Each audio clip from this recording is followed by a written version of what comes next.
Hello बच्चों, जैसा कि हम लोग पढ़ चुके थे पिछले क्लास में ग्राफ्स ऑफ साइन एक्स और इसके डोमेन के बारे में भी पढ़ चुके थे और इसके रेंज के बारे में भी पढ़ चुके थे। जैसा कि हम लोग जान रहे हैं कि साइन एक्स का डोमेन रियल नंबर और इसका रेंज क्लोज इंटरवल -1 से लेकर 1। आज हम लोग देखते हैं, उसको थोड़ा सा रिमाइंड करते हैं। साइन एक्स के ग्राफ को फिर से एक बार रिमाइंड करते हैं ताकि बच्चे को रिवाइज हो जाए। ये हम लोग फिर से एक बार देख लेते हैं ताकि इससे तरोड़ ताजा हो जाए। ये इसका ग्राफ का है।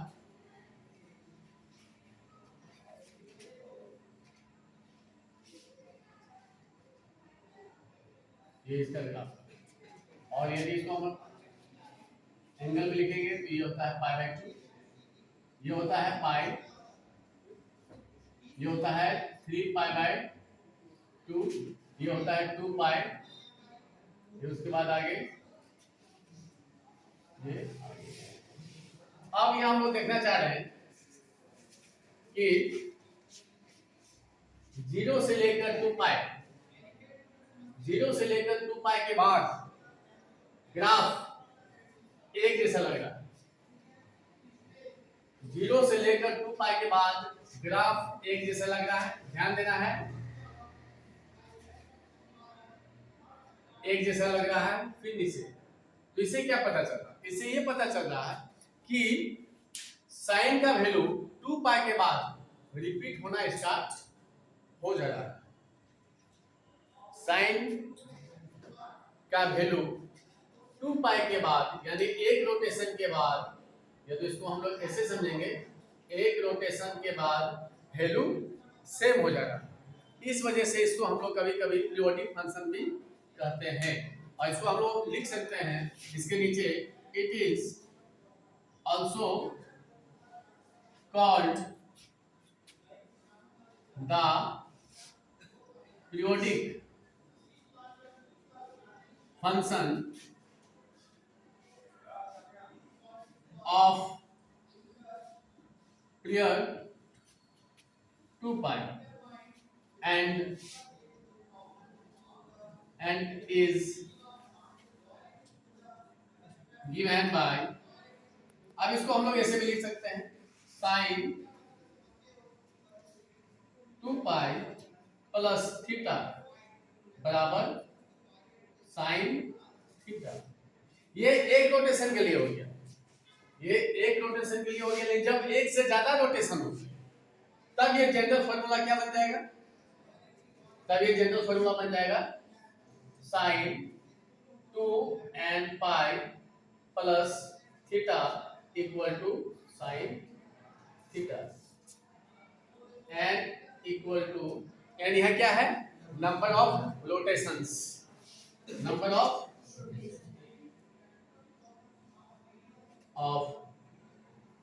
रोटेशंस।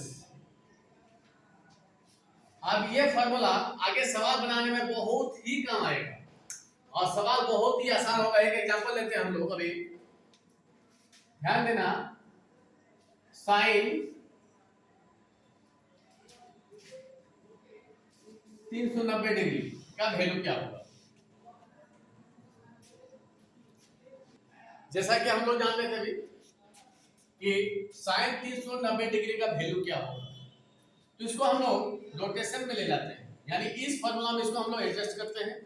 एक रोटेशन में यदि एडजस्ट हो जाता है ये, इसको हम लोग ऐसे लिख सकते हैं 360 डिग्री प्लस 30 डिग्री। तो इसको ऐसे भी लिख सकते हैं फॉर्मूला में 2π प्लस 30 डिग्री। तो इस फॉर्मूला से हमको क्या मिल जाएगा? साइन 30 डिग्री। इसका मतलब क्या हो गया कि साइन 390 डिग्री का वैल्यू किसके बराबर हो गया? साइन 30 डिग्री का। बताओ कितना आसान हो गया। तो ये फॉर्मूला सवाल बनाने में बहुत ही सवाल को आसान कर देगा और बनाने में मजा भी आएगा। तो ये साइन 30 डिग्री वैल्यू सब बच्चे जानते हैं क्या होता है? 1/, इस तरह के बहुत सारे एग्जाम्पल हैं, हम लोग ऐसे भी ले सकते हैं। एग्जाम्पल 1 हो गया, एग्जाम्पल 2 साइन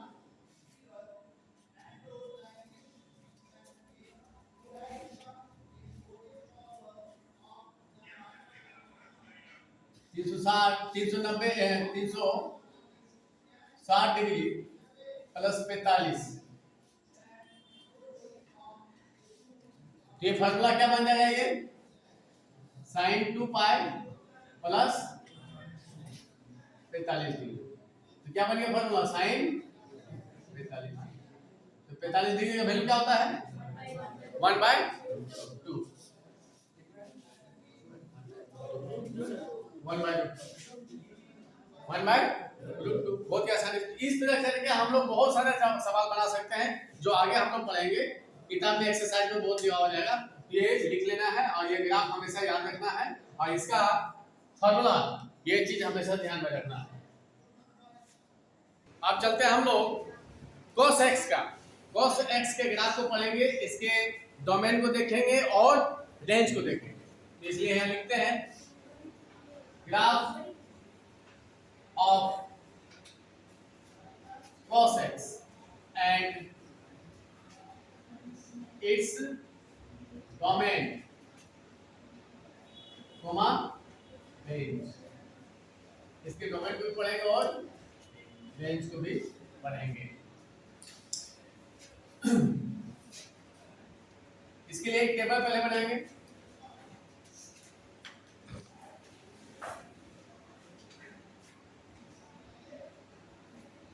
ये सारे बच्चे इससे अवगत है।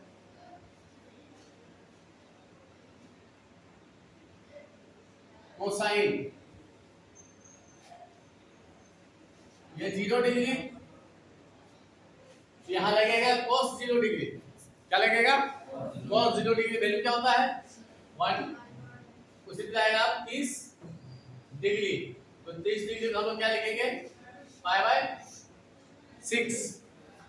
तो cos 30 डिग्री का वैल्यू क्या होगा √3/2 और √3/2 का दशमलव में लिखना क्या, किसका क्या खींचेंगे, ग्राफ खींचेंगे। क्या खींचेंगे, तो इसका वैल्यू होता है 0.8। अब आगे हम लोग चलेंगे 45 डिग्री। 45 डिग्री को क्या लिखते हैं π/4 और इसका cos 45 डिग्री का वैल्यू 1/2 इसको दशमलव में वैल्यू कितना होगा 0.7। सही है। आगे चलते हैं हम लोग 60 डिग्री, इसको रेडियन में लिखेंगे तो π/3 cos 60 डिग्री का वैल्यू 1/2 इसको दशमलव में लिखेंगे 0.5। आगे चलते हैं हम लोग 90 डिग्री यानी π/2 में इसका वैल्यू क्या आता है 0, सबको मालूम है। फिर 270 डिग्री यानी 3π/2, इससे इसका वैल्यू क्या आता है cos का इसका 270 में कितना होगा याद नहीं है, तो जितना cos का हो जाएगा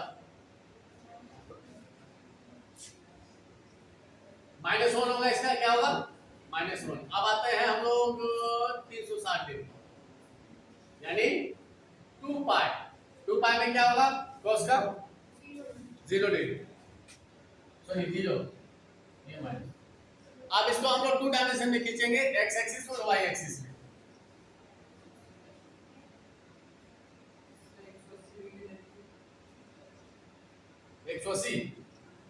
सुन गया ना। अब देखते हैं हम लोग कि जब x का डिग्री में ले आएगा वैल्यू 0 डिग्री तब cos का वैल्यू 1 होगा। 30 डिग्री तब इसका वैल्यू √3/2 जिसको हम दशमलव में लिखेंगे 0.8। फिर 45 degree 0.7, 60 degree 0.5, 90 degree 0, 180 degree 1, 270 degree -1, 360 degree 0। अब इसी को हम लोग ग्राफ में खींचते हैं, ठीक है। ध्यान से देखना, जब 0 डिग्री हुआ तो ये हुआ 0 डिग्री, तब उस समय कोसाइन की वैल्यू क्या आ गया 1। इसका मतलब यहाँ 1 है ना, यहाँ -1, तो यहाँ यानी ये स्टार्ट होगा यहाँ से। समझ आया या नहीं आया?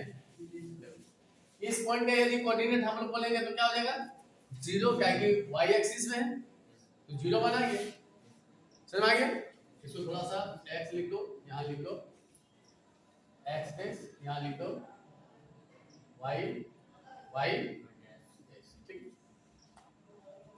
अब यहाँ जो आया यानी यहाँ आया, ये ग्राफ यहाँ के मिल गया, इसका मतलब क्या हो गया 0 हो गया। तो 0 कब है ले लो ध्यान से, यानी 90 में। कहाँ में 90 में। इसका मतलब क्या हो गया ये पाई बाय 2। समझ आ गया? उसके बाद पाई बाय 2 के बाद जैसे ही आगे बढ़ता है, पाई बाय 2 के बाद जैसे ही आगे बढ़ता है तो क्या हो जाता है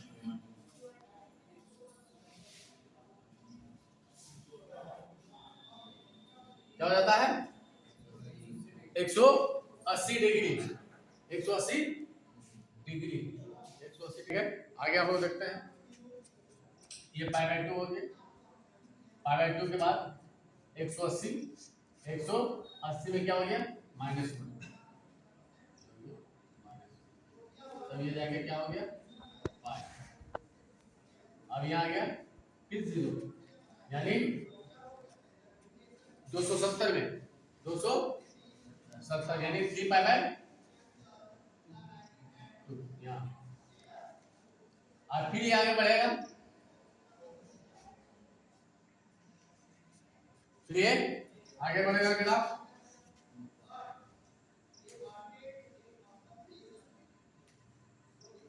ये क्या हो गया 1, तो 1 कहाँ पे होगा 2 पाई में। ये थोड़ा सा टेढ़ा हो गया तो इसको हम सीधा कर देते हैं।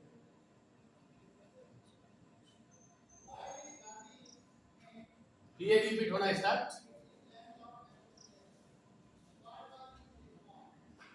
देखना ध्यान से। अब देखो ये ग्राफ यहां से देखना, ये फिर देखो यहां से, यानी 2 पाई के बाद फिर 2 पाई के बाद रिपीट होना स्टार्ट हो जाएगा। देखो ये ग्राफ, ये यहाँ छुआ है इस लाइन को और यहाँ भी छुआ है, और फिर यहाँ के बाद ये नीचे आ गया, तो यहाँ के बाद ये नीचे आ गया, यानी इसका मतलब क्या हुआ 90 के बाद क्या होने लगा ये माइनस, ये पाई के बाद प्लस की हो जाने लगा, फिर 270 के बाद पूरा ही प्लस हो गया। अब जैसे 2 पाई पास करेगा, 2 पाई पास करेगा तो फिर क्या हो गया यहां से जैसे ही पास करेगा तो फिर माइनस होना स्टार्ट हो जाएगा। इसका मतलब इसका भी क्या हो गया 2 पाई के बाद चेंज होना, माने चेंज नहीं होगा, 2 पाई के बाद ये चेंज नहीं होगा। ये इसका ग्राफ हो गया। यदि इसको हम लोग फिर आगे देखें इधर लेफ्ट साइड में, तो ये जब प्लस में लिए हम लोग क्या लिए प्लस में, तो इसका माइनस भी तो होगा, तो माइनस में भी क्या होगा ये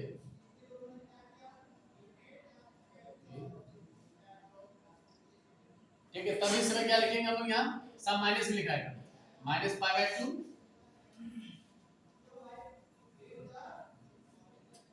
ये माइनस पाई, इसके बाद आगे नहीं लिखना। तो ये इसका ग्राफ हो गया। यहाँ से हमको पता चल गया कि 2 पाई के बाद ये भी रिपीट होना स्टार्ट हो गया है। अब इसका हम लोग लिखेंगे डोमेन एंड रेंज, यहाँ लिख सकते हैं डोमेन क्या हो गया इसका रियल नंबर, और रेंज -1 से क्लोज इंटरवल -1 से, ठीक है। तब इसको हम लोग फंक्शन के रूप में लिख सकते हैं cosine such that real number 2, इसका डोमेन हो गया क्या रियल नंबर, इसका डोमेन क्या हो गया रियल नंबर, और यहाँ क्या लिखा था याद करो रेंज, तो रेंज क्या हो गया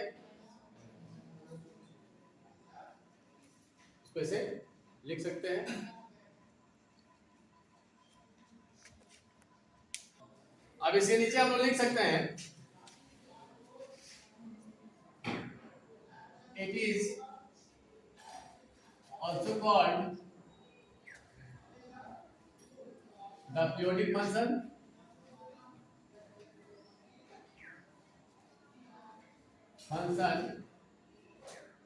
of 2 pi and is given by cos 2 pi plus theta. क्या हो जाएगा? cos theta. समझ आ गया सबको? ये हो गया वन रोटेशन के लिए। किसके लिए हो गया? एक रोटेशन के लिए। लेकिन जब एक से ज्यादा रोटेशन होगा तो उसके लिए क्या लिखना होगा? हाँ, cos 2n pi plus theta. तो क्या बनेगा ये? cos theta.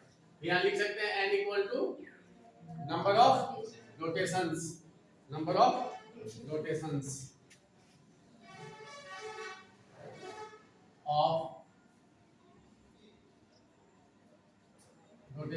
अब इसके लिए इससे रिलेटेड एक एग्जांपल लेते हैं हम लोग, ठीक है?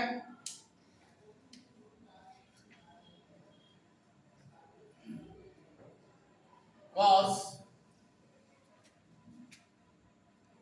390 डिग्री, इसको हम रोटेशन में पुट कर देंगे 360 प्लस 30 डिग्री। अब ये फॉर्मूला बन गया 2 पाई प्लस 30। तो इस फॉर्मूला में पुट हो गया ना 2n पाई, या तो यहां से तक, तो क्या बन गया फॉर्मूला? cos theta. यहां थीटा का स्थान कौन है? तो cos 30 का वैल्यू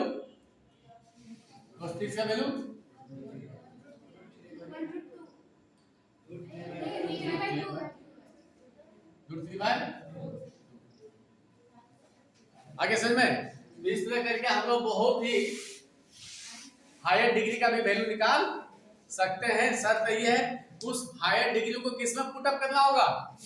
रोटेशन में 2 पाई में पुट कर देंगे, बाकी का वैल्यू निकाल लेंगे।